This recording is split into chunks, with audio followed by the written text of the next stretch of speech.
अस्सलामुअलैकुम। उम्मीद करता हूँ आप लोग खैरियत से होंगे। तो मेरा नाम जो है वो फैज़ुर रहमान है और आप ये लेक्चर ME इंग्लिश सेंटर पे देख रहे हैं। तो आज जो है बड़ी ही इंटरेस्टिंग चीज़ पढ़ेंगे और वो है आपके पास ट्रांसफार्मर। देखें, ट्रांसफार्मर जिसे आप आम जुबान में PMT भी कहते हो या डब्बा, बिजली का डब्बा भी कहा जा रहा होता है, तो जो कि आपके घरों के या इलाकों में लगा हुआ होता है, घरों के इर्द गिर्द इलाकों में लगा हुआ होता है। लेकिन उस ट्रांसफार्मर में एनर्जी जो है वो ट्रांसफार्मर एनर्जी पैदा करने के लिए इस्तेमाल नहीं होता, बल्कि वो ट्रांसफार्मर वोल्टेज को कम या ज़्यादा करने के लिए इस्तेमाल होता है। बेसिक प्रिंसिपल क्या है ट्रांसफार्मर का? ये जो है वो वोल्टेज को या तो कम करता है या ज़्यादा करता है। अगर आपसे कोई भी पूछ ले कि ट्रांसफार्मर क्या है, तो आपने क्या जवाब देना है? ट्रांसफार्मर वो इलेक्ट्रिकल डिवाइस है जो कि या तो वोल्टेज को ज़्यादा कर देता है या तो वोल्टेज को कम कर देता है। अब कब कम करेगा, कब ज़्यादा करेगा, इसको हम डिटेल में पढ़ेंगे और किस तरह का ये दिखता है, क्या वर्किंग है, किस प्रिंसिपल पे काम करता है, इसको भी आज की वीडियो में पढ़ेंगे। ठीक है, और साथ ही साथ जो 3 क्वेश्चंस नीचे गिवन है उसके आंसर्स मैं भी आपको दे दूंगा और टॉपिक को पढ़ने के बाद आप भी इतने सेल्फ सफिशिएंट हो जाएंगे कि उसके आंसर खुद भी निकाल लें। तो सबसे पहले आ जाते हैं ट्रांसफार्मर। जैसे कि मैंने बता दिया, ट्रांसफार्मर क्या करता है? वोल्टेज को चेंज करता है। याद रखना, वोल्टेज पैदा नहीं करता है, वोल्टेज को चेंज करता है। अगर पीछे से वोल्टेज ज्यादा आ रहा है तो ये कम कर देगा, अगर पीछे से वोल्टेज कम आ रहा है तो ये ज्यादा कर देगा। कैसे? अब आप बोलोगे सर वोल्टेज तो हमारे पास ज्यादा आएगा तो ही अच्छा है।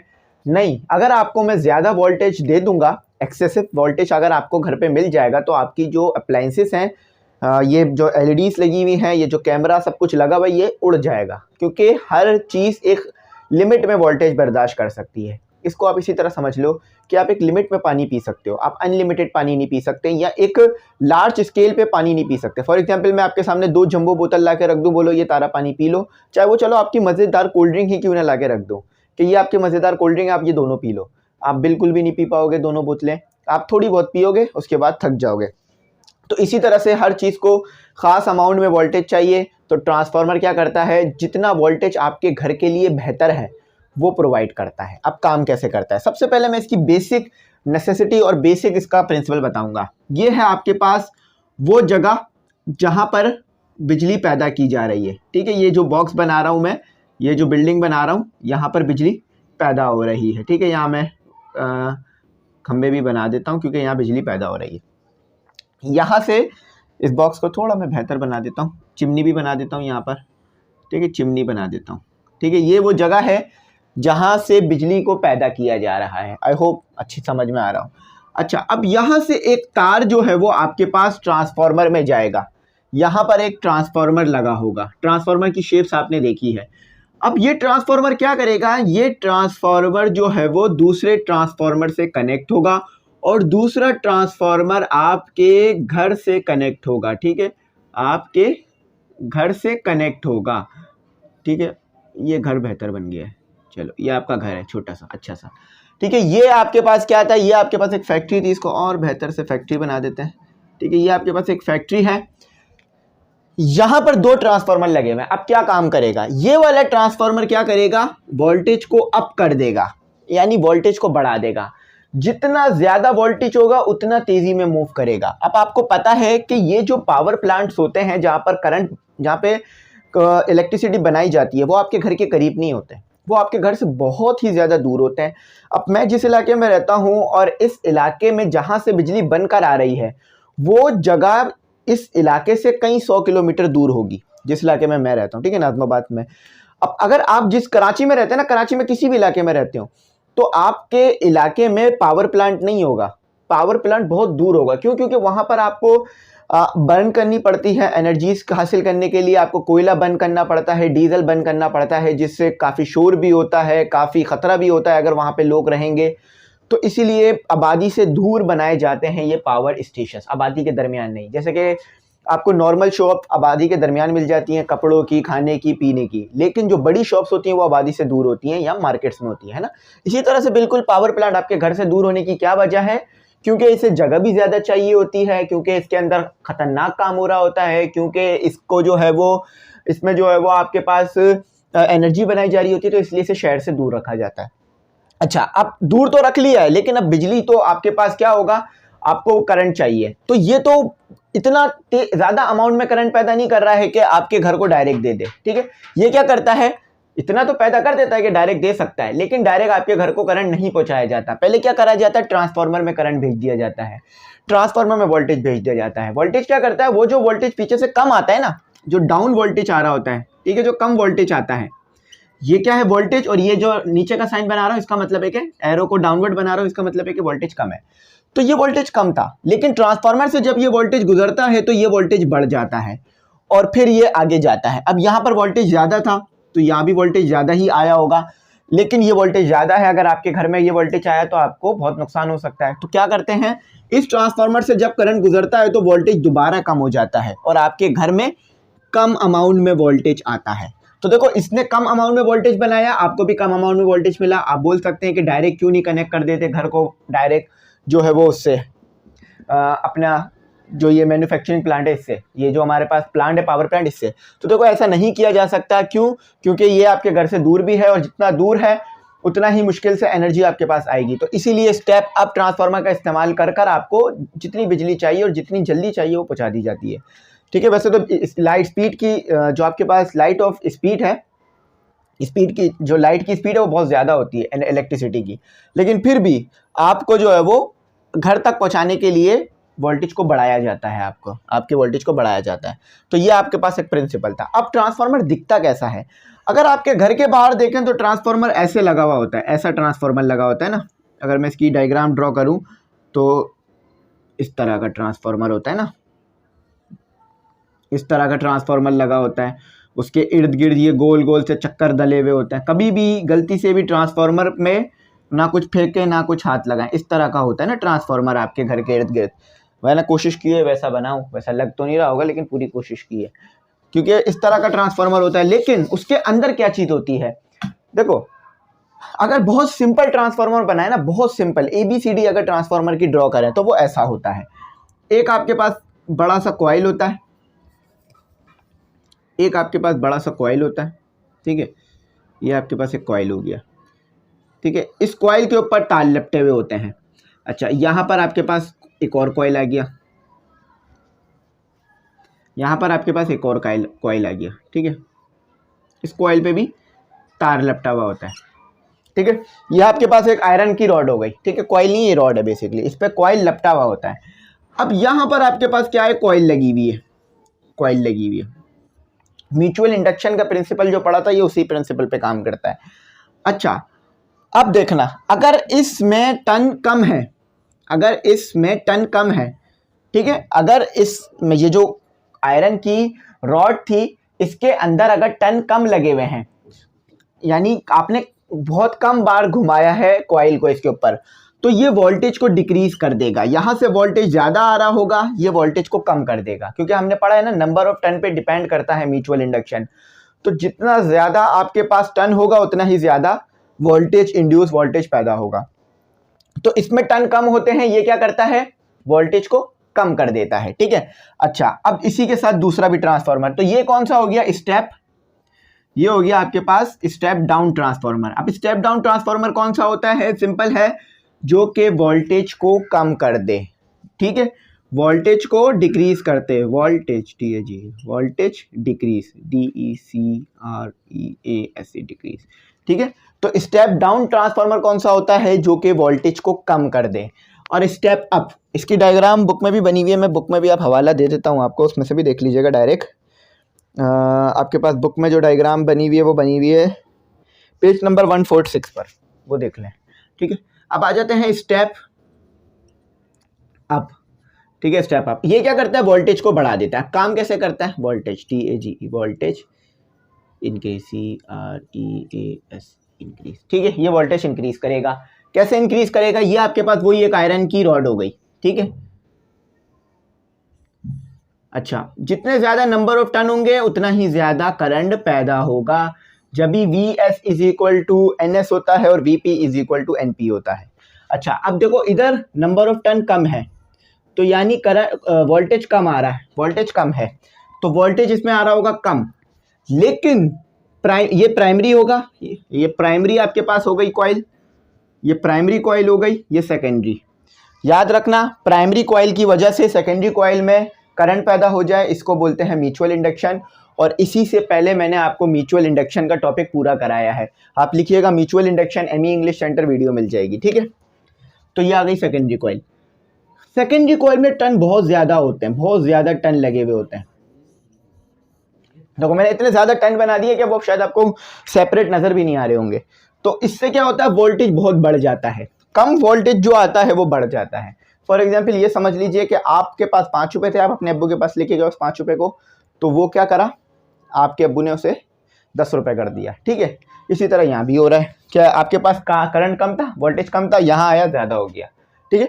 अब दूसरा केस ये समझ लीजिए कि आपके पास 10 रुपये थे, आप अपने छोटे भाई के पास ले गए, उसने 5 रुपये ले लिए, तो उसने आपके 5 रुपये कम कर दिए। तो यही काम यहाँ भी हो रहा है कि आपके पास ज़्यादा वोल्टेज था, अपने भाई के पास लेके गए, कम वोल्टेज हो गया, यानी ज़्यादा पैसे थे कम हो गए, ठीक है।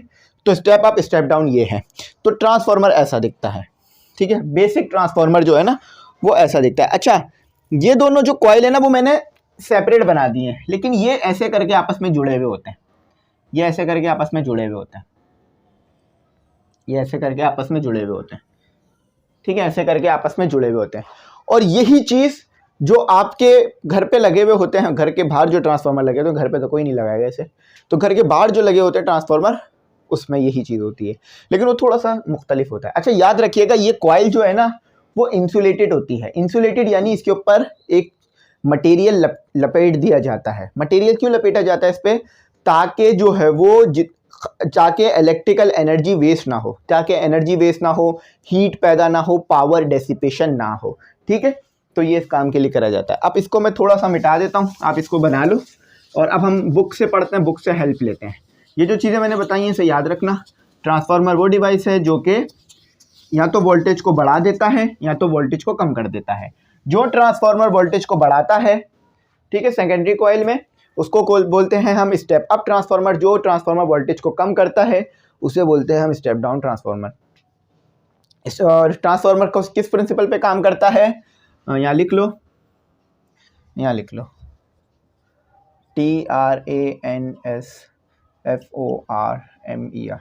Transformer works on the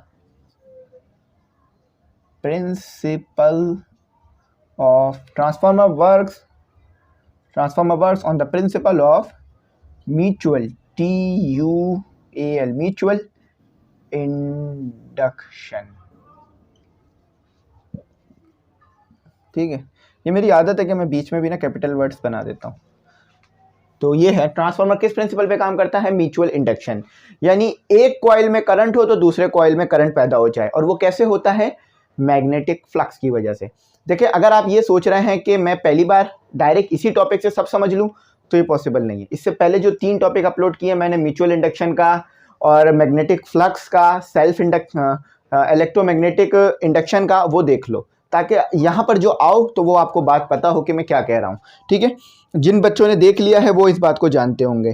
for example step down transformer में क्या होता है कि यहाँ पर आपके पास 100 वोल्ट का करंट होता है, 100 से 120 वोल्ट का करंट है आपके पास, ठीक है। तो जब स्टेप अप है तो यानी यहाँ पर जब आपको दोबारा वोल्टेज मिलेगा तो वो क्या मिलेगा, वो 220 से 240 बढ़ के मिलेगा, ठीक है। तो ये आपके पास काम हो रहा होगा। तो अब जो है वो थोड़ा सा बुक से भी पढ़ लेते हैं। बेसिकली मैं जो भी आपको पढ़ाता हूँ बुक से ही पढ़ाता हूँ। मैं कभी भी अपनी तरफ से नॉलेज को आपके लिए ऐड नहीं करता हूँ, जहाँ मुझे लगता है ज़रूरी है तो वहाँ ऐड करता हूँ चीज़ों को, ठीक है। तो क्या लिखा हुआ है, transformer is a static machine use for transforming power from one circuit to another without changing the frequency. अच्छा, ट्रांसफार्मर में याद रखिएगा फ्रीक्वेंसी चेंज नहीं होती है, जिस फ्रीक्वेंसी पे करंट आ रहा होता है उसी फ्रीक्वेंसी पे मिल जाता है। Transformer operate based on the principle of mutual induction, ठीक है, मैंने बता दिया म्यूचुअल इंडक्शन। अच्छा, ट्रांसफार्मर जो है वो आपको एसी करंट सप्लाई करता है, डीसी नहीं करता, डायरेक्ट करंट नहीं करता, एसी करंट सप्लाई कर रहा होता है, ठीक है। बाकी इसमें जो है ट्रांसफार्मर का फॉर्मूला लिखा हुआ है, उसमें क्या कहा जा रहा है ये देखिए। फॉर्मूला क्या कह रहा है, फॉर्मूला,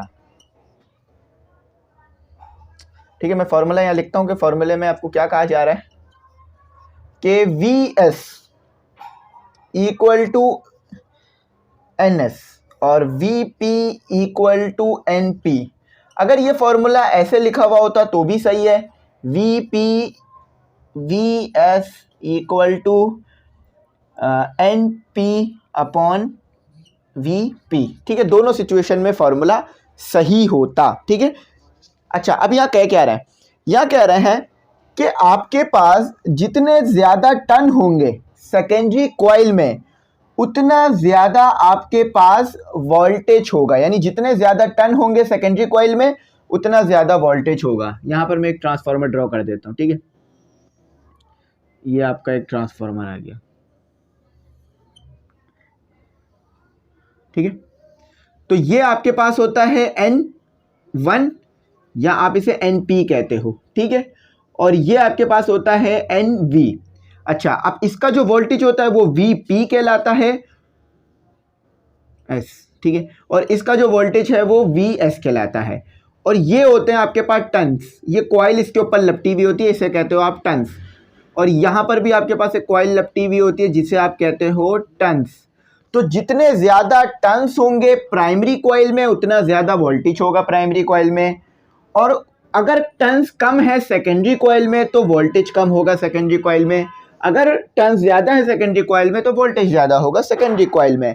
सिंपल सी बात है, कोई मुश्किल नहीं है। अच्छा, अब स्टेप डाउन ट्रांसफार्मर की डेफिनेशन क्या लिखी हुई है, the transformer is refers to as a step up transformer, the secondary voltage exceed the primary voltage. तो जो वो ट्रांसफार्मर जिसके अंदर आपको ज़्यादा वोल्टेज मिले, सेकेंडरी कॉइल पर आपको ज़्यादा वोल्टेज मिले और प्राइमरी कॉइल पे कम वोल्टेज हो, तो इसको कहते हो आप स्टेप अप ट्रांसफार्मर। अच्छा, अब स्टेप डाउन ट्रांसफार्मर क्या होता है, जिसमें आपके पास प्राइमरी कॉइल में ज़्यादा वोल्टेज हो सेकेंडरी में कम मिले, तो ये होता है स्टेप डाउन ट्रांसफार्मर। इसकी डेफिनेशन लिखी हुई है, a step down transformer is one in which the secondary voltage is lower, secondary voltage कम है, और डायग्राम भी यही बता रही है। अच्छा, अब देखो पावर डेसिपेट ट्रांसफार्मर में अगर कॉइल कॉइल पे इंसुलेशन नहीं होगी तो बहुत ज़्यादा पावर डेसिपेट होगी। आपने देखा होता है ना कि ट्रांसफार्मर में आग लग जाती है, ट्रांसफार्मर ब्लास्ट कर जाता है, क्यों? क्योंकि उसमें पावर बहुत ज़्यादा हो जाती है, या कॉइल जो उस पर लपटा हुआ होता है ट्रांसफार्मर में वो जो है वो कट जाता है, तो इससे ये हो जाता है, ठीक है। तो इस पावर का क्या फॉर्मूला है, अगर आपके पास जो है वो पावर सेम है सेकेंडरी कॉइल में और प्राइमरी कॉइल में, ये पावर है, अगर आपके पास पावर सेम है सेकेंडरी और प्राइमरी कॉइल में तो ये इस तरह बराबर आएगा, यानी जितनी पावर सेकेंडरी कॉइल में उतनी पावर प्राइमरी कॉइल में होगी, जितनी पावर प्राइमरी कॉइल में उतनी पावर सेकेंडरी कॉइल में। ये पी का मतलब है power in primary coil, PS का मतलब है power in secondary coil. PS का मतलब पुलिस नहीं है, ठीक है, हाँ, PS का मतलब पाकिस्तान पुलिस नहीं है, इसका मतलब है power in secondary coil. An ideal transformer dissipate no power, एक आइडियल ट्रांसफार्मर यानी वो ट्रांसफार्मर जो बनाया नहीं जा सकता, सिर्फ हम तसव्वुर कर सकते हैं। आप 100 रुपये का पेट्रोल डलवाते हैं ना, तो इसका मतलब ये नहीं है कि 100 रुपये का पेट्रोल आपको पूरा जो है वो वर्क करा देता है, नहीं, बहुत सारा वर्क तो ज़ाया हो जाता है। 45-30% तक आपका पेट्रोल वर्क करता है, बाकी जो 40-50% है वो ज़ाया में जाता है, लेकिन आप ये ज़ाया नहीं रोक सकते। लेकिन अगर आप एक ऐसा इंजन बना लो जिसमें 100 रुपये का पेट्रोल डलवाओ तो 100 रुपये का ही आपको उसमें एनर्जी आपको मिल जाए, तो ऐसे इंजन को या ऐसे आप सिस्टम को आइडियल कहते हो, यानी वो एग्जिस्ट तो नहीं करता लेकिन हम सोच सकते हैं। तो ऐसा भी कोई ट्रांसफार्मर एग्जिस्ट नहीं करता जिसमें पावर ज़ाया ना हो रही हो, लेकिन इसे आइडियल कह रहे हैं, तो यानी ये एग्जिस्ट तो नहीं करती लेकिन हम इसे तसव्वुर कर सकते हैं। पावर डिसिपेशन का फॉर्मूला पढ़ा था VP IP, ये V किसके बराबर है, V बराबर है आपके पास V और I के, तो V इधर भी P आ जाएगा, इधर भी P आ जाएगा, तो VP IP और VS IS हो गया आपके पास, ठीक है, ये याद कर लेना, आगे आएगा। Role of transformer in power transmission, तो देखो ये ट्रांसफार्मर बेसिकली इसलिए इस्तेमाल किया जाता है ताकि पावर को आगे ट्रांसमिट किया जाए। जैसे मैंने डायग्राम सबसे पहले बनाई थी ना, वही डायग्राम में दिखा देता हूँ। हाँ, ये देखो पावर सेंटर है, ठीक है, ये पावर सेंटर है जहाँ पर ये पावर प्लांट है जहाँ पर करंट बन रहा है। अब वो करंट जो है वो ट्रांसफार्मर में आता है। ये ट्रांसफार्मर क्या करता है, पावर प्लांट से इतना करंट नहीं आता कि वो आगे जा सके, तो ये पावर प्लांट क्या करता है, ये ट्रांसफार्मर क्या करता है, वोल्टेज को बढ़ा देता है। तो देखो लिखा हुआ स्टेप अप वोल्टेज, ठीक है। अच्छा, फिर ये तारों में जाता है, मतलब जो आपके पास बड़े बड़े पोल लगे होते हैं उसमें जाता है, फिर उससे ये आपके जो घर के करीब ट्रांसफार्मर लगा होता है उसमें करंट आता है, वोल्टेज आता है, करंट भी कह सकते हो। तो वहां पर क्या होता है, वो वोल्टेज ज्यादा होता है, आपको कम चाहिए, तो वहां पर वो ट्रांसफार्मर स्टेप डाउन हो जाता है। देखो ये लिखा हुआ है ना, स्टेप डाउन वोल्टेज, तो स्टेप डाउन हो जाता है, फिर आपको तार के जरिए से आपके घर में करंट मिल जाता है। ठीक है, तो ये बेसिक डायग्राम है, चाहो तो बना लो अच्छी तरीके से ताकि आपको और अच्छी तरह समझ में आ जाए। बस ये टॉपिक खत्म हो गया है, बस थोड़ा सा इसका जो डेली लाइफ यूजेस है वो पढ़ा देता हूँ। तो देखो भाई, ट्रांसफार्मर डेली लाइफ में क्या इस्तेमाल होता है। ट्रांसफार्मर सिर्फ वहाँ इस्तेमाल नहीं होता जो आपके घर के बाहर इलाकों में लगा होता है। ट्रांसफार्मर आपके जो है ना चार्जर में भी होता है और आपके जो इलेक्ट्रिकल डिवाइसेस हैं उसमें भी होता है। क्यों?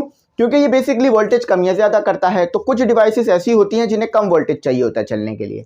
देखिए, आपके पूरे घर की तमाम डिवाइसेस एक वोल्टेज पे नहीं चलती, अलग अलग वोल्टेज पे ऑपरेट करती हैं। फॉर एग्जाम्पल, आपका चार्जर कम वोल्टेज पे ऑपरेट करता है, आपका पंखा ज़्यादा वोल्टेज पे ऑपरेट करता है। इस तरह आपके घर में जो आयरन है इस्त्री, वो और ज़्यादा वोल्टेज पे ऑपरेट करती है। तो इसीलिए ट्रांसफार्मर लगाते हैं, जहाँ पर वोल्टेज कम चाहिए वहाँ पर जो पीछे से ज़्यादा वोल्टेज आ रहा है कम हो जाए, जहाँ पर वोल्टेज ज़्यादा चाहिए वहाँ पर जो वोल्टेज कम आया है उसे ज़्यादा कर लिया जाए। अच्छा, इन स्टेबलाइजर याद रखना, ट्रांसफार्मर स्टेबलाइजर के तौर पे भी यूज़ होता है। स्टेबलाइजर क्या, कि वोल्टेज को मेंटेन रखा जाए। फॉर एग्जांपल, कि अगर आपको 100 वोल्ट का करंट चाहिए तो वो 100 वोल्ट ही आपको दे। ठीक है, ये होता है स्टेबलाइजर का काम। अब देखा होगा ना, आपके फ्रिज में भी स्टेबलाइजर लगा होता है। तो वो क्या होता है, स्टेबलाइजर क्या काम करता है, डायग्राम बनी हुई भी है बराबर में स्टेबलाइजर की। तो स्टेबलाइजर भी एक तरह का ट्रांसफार्मर होता है जो कि उतना ही करंट आपको देता है जितना आपको चाहिए, ज़्यादा करंट नहीं देता। ठीक है, और एक ही अमाउंट में देता रहता है ताकि आपकी जो मशीन है वो ख़राब ना हो, क्योंकि अगर करंट ज़्यादा कम होगा तो भी मशीन ख़राब हो जाती है। ठीक है, क्योंकि कभी उसे पावर मिल रही है, कभी जा रही है। फॉर एग्जांपल, इस तरह है कि कोई आपको पंच मार रहा है, पहले वो पंच मार रहा है, फिर हटा रहा है, फिर मार रहा है, फिर हटा रहा है, तो आपको लगती रहेगी। इसी तरह अगर वो पंच लगाए रखेगा तो आपको नहीं दर्द होगा। ठीक है, तो यही बात है। इन अ बैटरी चार्जर, तो देखो बैटरी चार्जर में भी ट्रांसफार्मर होता है, बिल्कुल छोटा सा। अगर आप देखो तो ये रहा बिल्कुल छोटा सा, अगर आप खोल के देखो तो आपको नज़र भी आ जाएगा। ये ट्रांसफार्मर किस तरह काम करता है, ये ट्रांसफार्मर इस तरह का होता है, पहले तो देख लो। ये एक छोटा सा कॉइल है, इसके ऊपर बहुत सारे टन लगे हुए हैं। ठीक है, और ये एक डब्बे में बंद होता है। ठीक है, इस तरह का होता है, और वो कॉइल बाहर की तरफ निकले हुए होते हैं। अब ये ट्रांसफार्मर क्या करता है, ये ट्रांसफार्मर ये करता है कि ज़्यादा जो वोल्टेज आता है ना उसको कम कर देता है, ताकि आपके मोबाइल की बैटरी को जितना कम वोल्टेज चाहिए उतना मिल सके। क्योंकि अगर आपने डायरेक्ट अपने मोबाइल को चार्ज कर लिया ना, डायरेक्ट करंट जो आ रहा है, तो मोबाइल की बैटरी फट जाएगी। क्यों? क्योंकि वो हल्के हल्के करके चार्ज होती है, डायरेक्ट चार्ज नहीं करी जा सकती। ठीक है, लेकिन अब टेक्नोलॉजी हाई होती जा रही है तो अब डायरेक्ट भी चार्ज हो जाता है। मतलब डायरेक्ट चार्ज होने से मुराद ये नहीं है कि डायरेक्ट तार लगा दो, यानी वो ज़्यादा तेज़ भी चार्ज होने लगता है। सर्किट ब्रेकर में, सर्किट ब्रेकर ये बने हुए, इसमें भी ट्रांसफार्मर लगाया जाता है कि अगर करंट ज़्यादा आ जाए तो वो जो सर्किट है वो ब्रेक हो जाए और आपकी जो चीज़ें हैं घर की ख़राब ना हो। फॉर एग्जांपल, आप बाहर गए हुए हैं, ठीक है, घूमने गए हुए हैं, और आपके घर में तमाम चीज़ें जो हैं वो इलेक्ट्रिसिटी से कनेक्ट हैं। फॉर एग्जांपल, आपने एलसीडी खोला, एलसीडी देखने के मतलब टीवी चलाया, लेकिन स्विच ऑफ नहीं करा है, सिर्फ बटन से ऑफ कर दिया, पूरी तरह से तार निकाला नहीं है। इसी तरह आपके पंखे चल रहे हैं, एसी भी आपका चल रहा है, लेकिन बस हल्के उस पर चल रहा है ताकि जब आप बाद में आओ तो कमरा ठंडा हो। लेकिन आपके आने से पहले करंट ही ज़्यादा तेज अमाउंट में आ गया तो पूरी तमाम चीज़ें उड़ जाएंगी, क्योंकि हर चीज़ लगी हुई है, करंट उसमें जा रहा है। लेकिन अगर आपके घर पे ब्रेकर लगा होगा तो जैसे ही करंट वोल्टेज तेज आएगा वो फ़ौरन वोल्टेज को रोक देगा और पूरे घर की लाइट चली जाएगी। कहते हैं ना, ब्रेकर गिर गया होगा जाके उठा लो, तो इसका मतलब ये होता है कि वो पड़ा हुआ नहीं है, इसका मतलब है वो गिर चुका है, उसने करंट का सर्किट रोक दिया है। इन एयर कंडीशनर में भी इसका बहुत ज़्यादा इस्तेमाल है। क्यों? एयर कंडीशनर में आपको ज़्यादा वोल्टेज चाहिए होता है। कहते हैं ना, एयर कंडीशनर जो है वो ज़्यादा करंट लेता है, ज़्यादा वोल्टेज लेता है, तो उसमें ज़्यादा वोल्टेज आपको चाहिए होते हैं उसको चलाने के लिए। तो फिर जो कम वोल्टेज आ रहे होते हैं वो उसमें जो ट्रांसफार्मर लगा होता है उस वोल्टेज को बढ़ा लेता है। ठीक है, अब यहाँ पर सिर्फ आपको छोटे मोटे यूजेस बताए गए हैं, कोई लंबा चौड़ा नहीं पढ़ाया गया है। अच्छा, what is transformer and how it's work. तो ट्रांसफार्मर क्या है और कैसे काम करता है। तो सबसे पहले देखो, ट्रांसफार्मर में मैं निकाल लेता हूँ, ये पूरा ब्लू कलर में जो लिखा हुआ है वो लिख लो। Transformer is a static machine, static यानी जिसमें चार्ज होता है, करंट होता है, ये वो मशीन है। ठीक है, और ये यूज़ होती है आपके पास वोल्टेज को बढ़ाने के लिए और कम करने के लिए, और ये प्रिंसिपल पे काम करता है म्यूचुअल इंडक्शन के, और ये अल्टरनेट करंट देता है। अब चाहो तो पूरा लिख लो, जो वाइट कलर में लिखा हुआ है, इट कंसिस्ट ऑफ 2 कॉइल्स। ठीक है, एक कॉइल प्राइमरी होता है, एक सेकेंडरी, जो मैंने बता दिया। या चाहो तो बस वो ब्लू तक लिख लो। अगर पूरा एक्सप्लेन करना चाह रहे हो तो ये पूरा लिख लो, फॉर्मूला तो लिखना हर सिचुएशन में। What is the difference between step up and step down transformer. तो ये डिफरेंस लिखे हुए इसके कि स्टेप अप ट्रांसफार्मर जो है वो आपके पास करंट को बढ़ा देता है, स्टेप डाउन ट्रांसफार्मर जो है वो करंट को कम करता है। The current in primary coil is more then in the secondary coil. तो याद रखना स्टेप अप ट्रांसफार्मर में ज़्यादा करंट होता है प्राइमरी कॉइल में, ये उल्टी बात है। अभी तक तो मैं ये बता रहा था ना, यहाँ पर देख लो, ये आपके पास एक, ये चीज़ मैंने बताई नहीं, ये रह गई, लेकिन ये बहुत इंपॉर्टेंट चीज़ थी, दिमाग से निकल गई मेरे। अब देखो, अगर वोल्टेज है तो करंट भी होगा, याद रखना। अब स्टेप अप ट्रांसफार्मर में क्या होगा कि इधर आपके पास वोल्टेज तो कम होगा लेकिन करंट ज़्यादा आ रहा होगा, याद रखना, ठीक है। अच्छा, अब और फिर ये प्राइमरी कॉइल में होगा कि प्राइमरी कॉइल में आपके पास करंट तो कम होगा, मतलब प्राइमरी कॉइल में आपके पास वोल्टेज तो कम होगा लेकिन करंट ज़्यादा होगा। अच्छा, अब सेकेंडरी कॉइल में क्या होगा, स्टेप अप ट्रांसफार्मर में वोल्टेज तो ज़्यादा होगा लेकिन करंट कम ही होगा, ठीक है। ये याद रखना, ये बस प्रिंसिपल याद रखना, उलट है ये।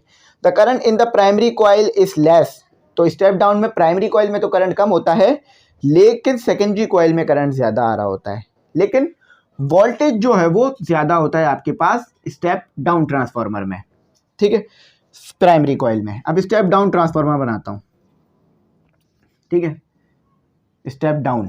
तो देखो यहाँ पर आपके पास करंट तो कम होगा लेकिन वोल्टेज ज़्यादा होगा, तो ये प्राइमरी कॉइल में होगा। सेकेंडरी कॉइल में क्या होगा, वोल्टेज कम होगा लेकिन करंट ज़्यादा होगा, ठीक है। तो ये प्रिंसिपल है इन दोनों का। बाकी द नंबर ऑफ टर्न्स पे डिपेंड करते हैं। सेकेंडरी को जो स्टेप डाउन ट्रांसफार्मर है उसमें सेकेंडरी कॉइल में टर्न कम होते हैं और प्राइमरी कॉइल में ज़्यादा, और स्टेप अप में प्राइमरी कॉइल में कम होते हैं, सेकेंडरी कॉइल में ज़्यादा होता है।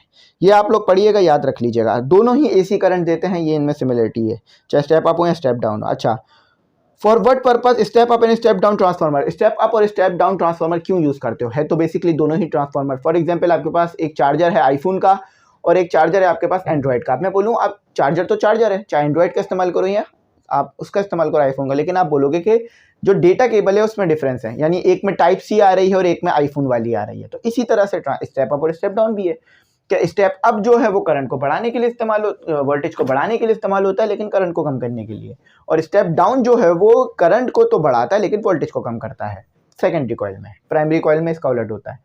तो मैंने ये आपको एक्सप्लेन कर दिया अच्छी तरीके से, आई थिंक 27 मिनट या 30 मिनट के करीब ये हुआ होगा। तो जो पढ़ाया है उसको पढ़ लीजिएगा ज़रूर, ताकि जो अच्छा आपको समझ में आ जाए, ठीक है। चैनल सब्सक्राइब कर लीजिएगा, बेल आइकन प्रेस कर लीजिएगा। कल जो है वो मैं इंशाल्लाह इसके तमाम एक्सरसाइजेस और तमाम MCQs क्वेश्चन आंसर करा दूंगा। थैंक्स फॉर वॉचिंग, अल्लाह हाफिज़, अपनी कीमती दुआओं में